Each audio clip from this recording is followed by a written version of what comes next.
Hello, my lovely little jack-o'-lanterns, and welcome to a special video, writing advice with Mr. Jack-O'-Lantern. So, I thought I would just braze over some topics with you guys.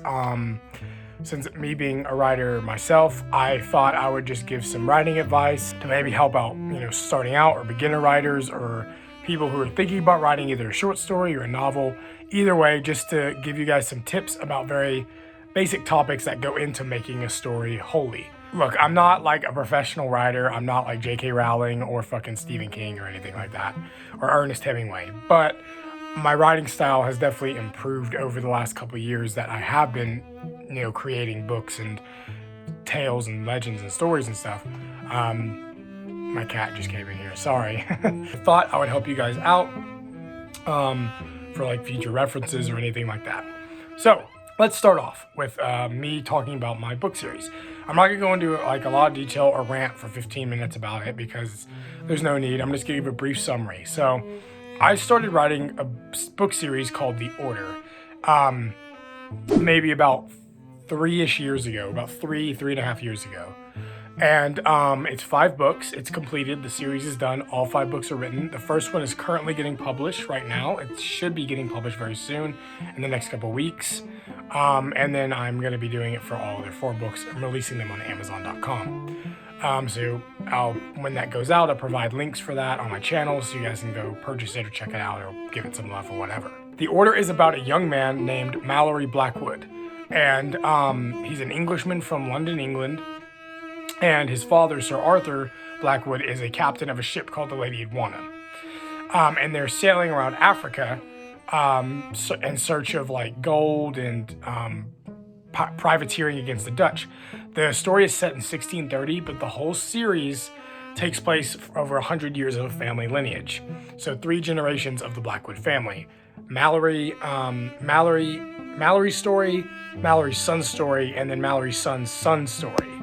So if that makes sense. But it goes from 1630 to 1730. It takes place in Africa, England, and Arabia, Middle East, and Europe. Basically, the story is during that time, the Dutch was in a war against the English, and they were battling on the seas and on land along the African coast, because at that time period, a lot of Africa was unexplored and there was a lot of gold in its soil. And so England would send sailors and privateers to go get that, and it was over the equator across the edge of the globe. And they would basically mine for gold and bring it back to England and stuff like that. So that's basically what his dad was doing, along with fighting against the Dutch. But the Dutch war ended, and obviously back then you can't text or call or anybody. The only communication you can get is either meeting someone who has news or a letter. And so basically Sir Arthur gets word that the Dutch war has ended with England, but they had actually captured a Dutch ship when the wars ended. So technically that made them pirates, because it's considered an act of piracy because it wasn't under a legitimate art of war. And so basically he has this brother knight or whatever, and he indicts Mallory into the Temple of the Order, which is why it's called the Order. Okay, it's all about being true to yourself and staying, following your path and finding your own destiny, basically. But anyway, long story short, his father gets murdered. He gets betrayed by his friends, and then Mallory goes on basically a revenge lust and kills all the enemies to avenge his father's death. So yeah, and there's a lot more in the series that goes on, but that's basically the premise. I want to talk about kind of what drove me to that and help future writers pick, stuff that could maybe be fun to write. So I've always enjoyed historical fiction. I've always thought it was a very fun endeavor to pursue. I used to really like the early 1800s, like 1800 to 1830s. But I kind of found that I really like 17th and 18th century time periods. I really like pirates and sailors and ships and like muskets and like kind of the exploration of the globe, because at that time was the age of sail. And so a lot of people were exploring regions of the world that were so unknown to them. And so there was a lot of like curiosity and intrigue and like finding and discovering new things. And so that was basically first off what drove me to write it. Now, I really, really do like the story itself that I've come up with, and I'm very proud of it. I'm very proud of the characters, and I consider it one of the best book series I've ever written. of all time, hands down. So, but I really not only just enjoy the time period, I want to show, because I feel like sadly in this era, people have forgotten history.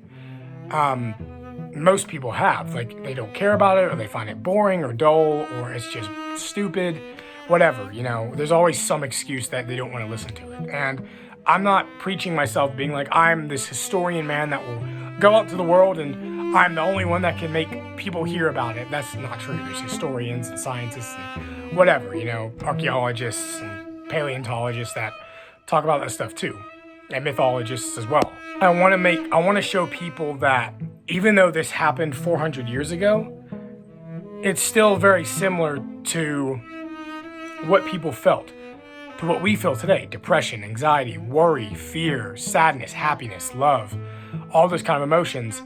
And I like to heighten those emotions in a story. I like to heighten those emotions in the story and really paint a beautiful picture with it and tell how the characters are feeling with certain situations in the book, and you know what drives them to go forth and take action to certain things.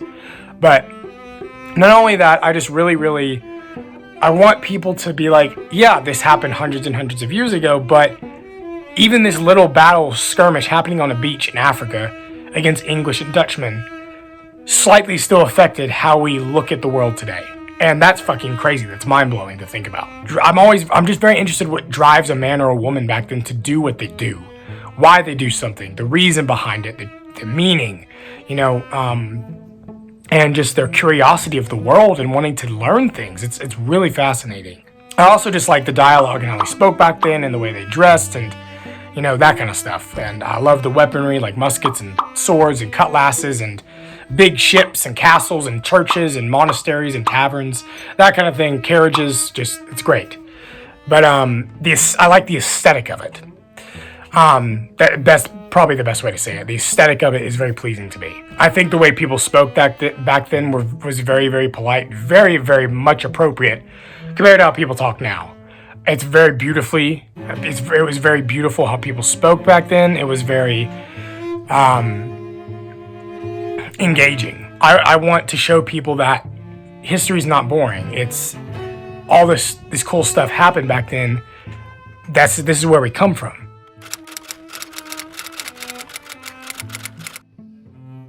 Okay, so we're going to cover some topics. So the first thing I want to talk about is writing historical fiction. Now, anyone can write a book. It doesn't matter who you are. I don't believe that necessarily you have to have a talent. I mean, I have been told that I have a gift, which I feel like, I'm not going to brag, I do to a degree. But anyone can write a book. I mean, it doesn't matter what you write. Historical fiction, fairy tales, science, sci-fi, horror, fantasy, who gives a shit, you know?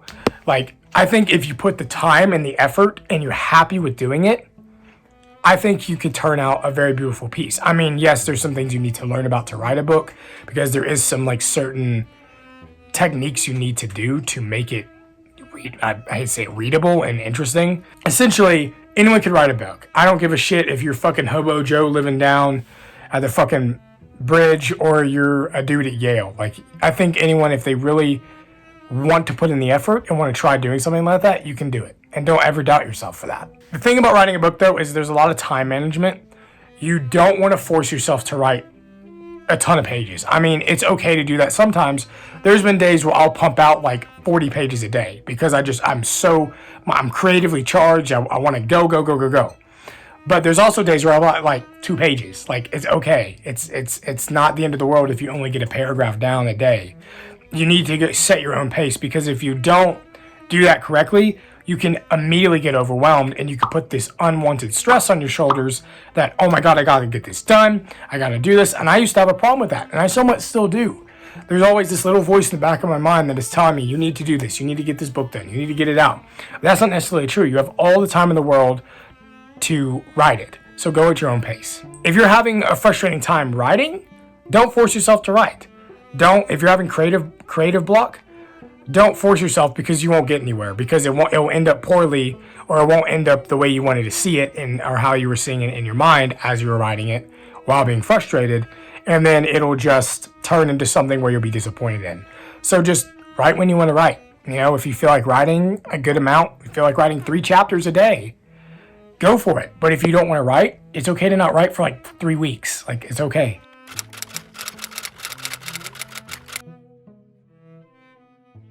Now, there's a difference. Now, I'm going to be talking about historical fiction because that is my preference, and that is what I'm good at writing about, because I love history and I know a lot about the 17th and 18th century time periods, which is my preference that I like to write in. So, fact versus fiction. There's a big difference between writing a historical fictional story. You have to separate a fine line between fact and fiction.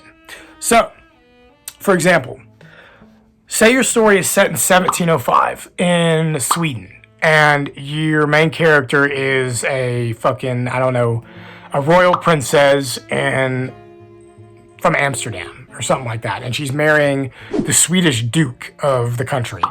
So, between the fiction, obviously your characters' names can be made up, their background story can be made up, some of the interactions, obviously the dialogue can be made up. That's fine. That is what's fiction about a story. The fact is, the problem with a historical fiction story that you need to think about is when writing it, you have to make sure it's accurate to the time period. And this also covers historical accuracy. You have to be historically accurate, because if you don't, it will not make sense. And it does piss people off to a degree. It pisses me off that when people aren't historically accurate in movies. I mean, no one can be 100% historically accurate, but you can try your best, but you still need to have some type of accuracy in the story. So, for example, say, you can't just be like, I guess, for example, you can't be talking about a pirate who is saying like, hey, what's up? Or, hey, how are you? People actually didn't even ask, how are you? They asked, how do you fare? Or, are you faring well? Or, how are you in a state of good health? How are you was not a question that was asked very often. It was asked, but it was uncommon. You need to have in the dialogue, in the paragraphs, if you're explaining historical, like about royalty or about how a ship was built or how a musket looks, you have to explain it accurately. And you have to do research. You have to be willing to do the research. When I was doing the order, before I even wrote the order, I did about 2 to 3 months of intense research of 17th century ships, how they worked, the nautical languages, the fucking everything. And you have to make sure you have the facts right before even writing and intermeshing with fiction. Otherwise, it just won't make any sense and it'll come off really odd. Setting. Setting is a big thing. Setting is obviously the location and the time period your story is set in. Is your story going to be set in 1823 in the Wyoming wilderness? Or is it going to be set in 1400 in a castle up in England with a royal king and a jester? So there's a bunch of things that go into the setting. You have to have a reason for the setting. You can't just pick a book setting because you think it's cool or it sounds great. You have to have a reason behind it. You have to have an interest in it. Interest in the setting. You have to have some, necessarily not knowledge, but you have to have a purpose behind it. And why did you choose this setting? Why did you want to pick telling a story in 1630 instead of telling a story in modern time? That's the kind of thing. There's also a thing that comes in with interest in the time period. You can't just do it because, I just want to do it because I think I'll get attention or whatever from the book because, look at me, I'm writing a historical book when a lot of people write, modern romance books or whatever. You have to have a reason behind it. Why is the setting like this? Do you care about the setting? Are you interested in the setting? Does the time period fascinate you? You have to think about those things. And so if you have all that, set out and you have an interesting time period, if you've done the research for it, go for it. If you want to fucking have a Viking story or you want to have a story set in 1947, go for it. But you have to have a purpose behind it. Now the plot, what is your story going to be about? What is the focus on it? Is it going to be a affair between a princess and a farmer boy or is it going to be a sailor who sails with Blackbeard? It doesn't matter. Or is it going to be about an artist who paints for a king in 1300s, or a fucking monk? It doesn't matter. Just you have to You have to find out a bare bones. You don't have to come up with a huge fucking story arc and create this whole fucking world. It takes time to do that. It does. It took me months to create the world for the order and the storyline. Start with the bare bones. So here's some things that I taught myself when I made mistakes in past writing. When creating the bare bones of your story, you want to at least have character names. Try to figure out your character name. Setting, where and when does your story take place? What is the main goal of your story? What is the main drive in the character and in the story itself? And a theme. What is the theme? Is the theme about loneliness? Is the theme about revenge? Is it about love? Is it about fear? Whatever. Is it about anger? You have to have an emotion behind the theme that portrays throughout the story.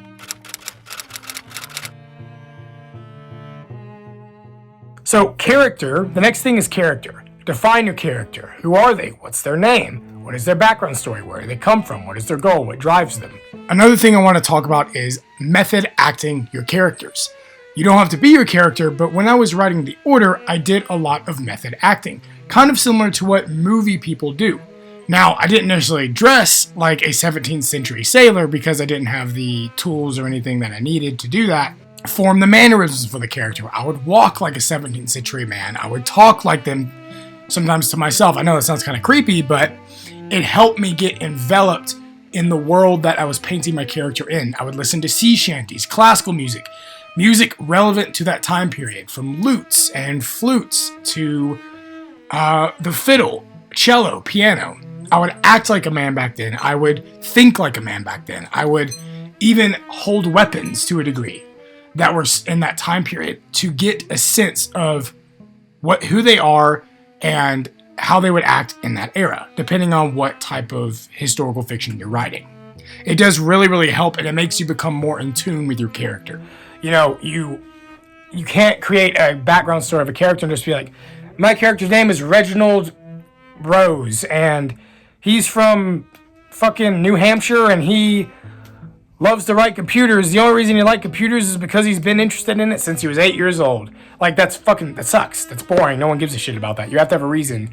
You have to, for example, you could be like, oh, Reginald got into computers because his dad was a computer engineer and taught him some things about how to code and stuff like that. Then his dad passed away in a tragic car accident, and so he wants to stay and work on computers because he thinks it's honoring his dad, as well as he's interested in it. That is something interesting. That is what drives a character. Not something that he just likes it because he likes it. You have to have a reason. For my character, Mallory, he's driven by 3 things. He's driven by discovery. He wants to learn new things in the world. He wants to explore. He wants to become a better person. 2, revenge. His father was murdered. He has a right to go get revenge and kill his enemies who killed his father. And 3, he's driven by the order of the St. George and the Holy Grail. To be true to oneself, to be holy to oneself, and to be a good man, and to always do the right thing. Okay, I know that sounds hokey, but it fits the premise of the story perfectly. It doesn't matter what your story premise has to be, just make it interesting. You need to hook the reader. If your character is driven with that kind of stuff, that is good. You can form any kind of background story. It could be a fucking Viking in 800 AD who has been in a terrible battle and lost 3 friends and decides to get revenge on the Saxon raiders. Or it could be a dude in 1952 who is like a businessman and he gets captured by these hitmen and, he uncovers a dark secret about his past. Something like that. You have to have reason behind it. You have to have that kind of stuff. Also, where do they come from? It has to make sense where they come from, like the location, basically. Why, how they act, their mannerisms, how do they talk? How do they sound? That kind of thing. Now, the dialogue, there's a good difference between good and bad dialogue. Don't write dialogue that sounds scripted, because that is fucking boring. No one wants to read that. Write like people actually talk.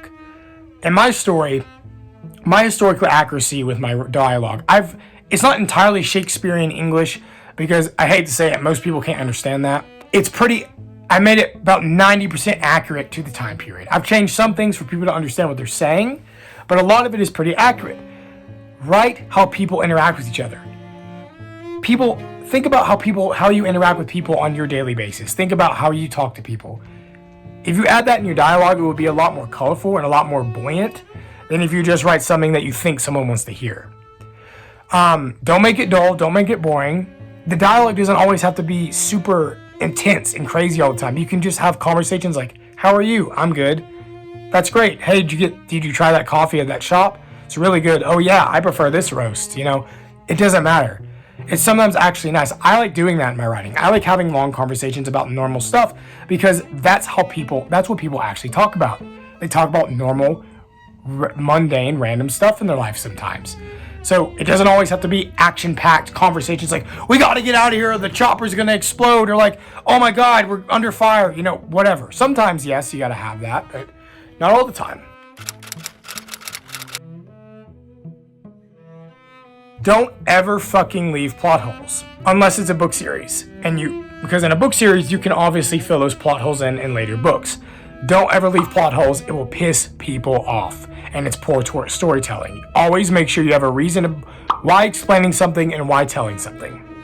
Don't be afraid to go outside the box. It's okay to write something crazy. It's okay to write something outlandish. It doesn't matter. If it makes you happy and it's interesting to you, write it.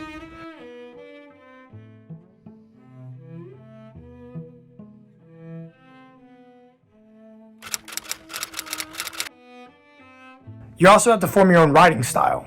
Now, with a writing style, you can either be really descriptive and detailed, or you can be very blunt and not be very descriptive. It's okay. You have to form that for yourself. I can't tell you what that is. For me, my writing style is very descriptive and very detailed, describing from the rainwater droplets on a man's boots to the musket strapped on his left side belt to his coat flapping in the wind as he walks to his left side on the beach. I like writing like that. But that's not everyone's cup of tea, and that's okay. You just need to define that for you. So now that I've given you writing advice, now if you are ending up self-publishing or actually publishing with a publishing house with your book, that's great, awesome. It's wonderful that you got there. But there's two things you need to think about when publishing a book. Now, length of the book, it doesn't really matter. How I view that is I write until I feel like the story is told. So it doesn't matter if the book is 200 pages or 756. Go for it, man. It is your story. You tell it how you want it. Now, when publishing a book, you have to think about the cover art. You have to have an image that grabs the reader and grabs their attention.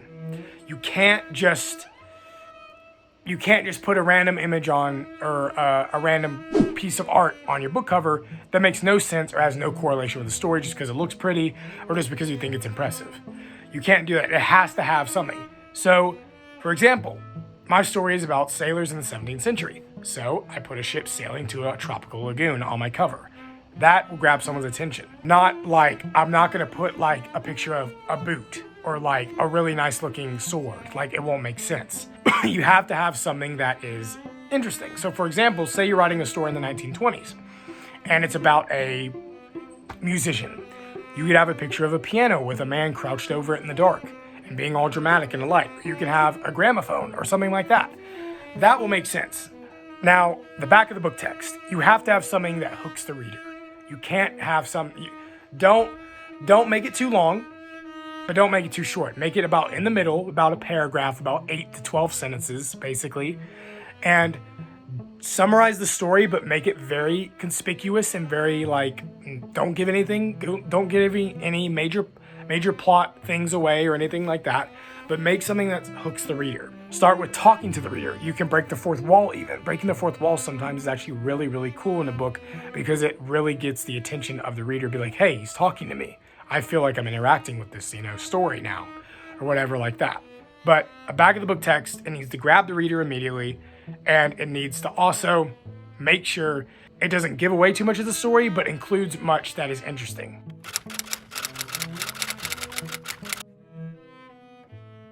Now, the last thing we're going to cover is an ending. So you have to have a good ending to the book. Even if it's a book series, you have to have a cliffhanger, or if it's a series, you want to leave on a cliffhanger.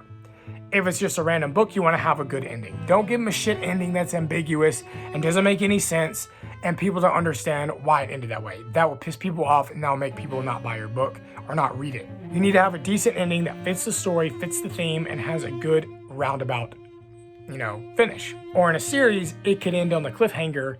Doesn't have to necessarily be a crazy cliffhanger, but it can end on some type of exciting, piece of dialogue or paragraph, whatever. All I'm saying is, if you want to write a book, go for it. Anyone can do it. I believe any man or woman can write a book at their own leisure if they put in the time and the effort, the management, and really just put in the hard work for it, honestly. But that is my advice. I hope somehow that helps you. I'm not a professional author, but this is advice that I've learned over time writing myself and my own stuff. So thank you guys for listening, and I hope this helped you guys out.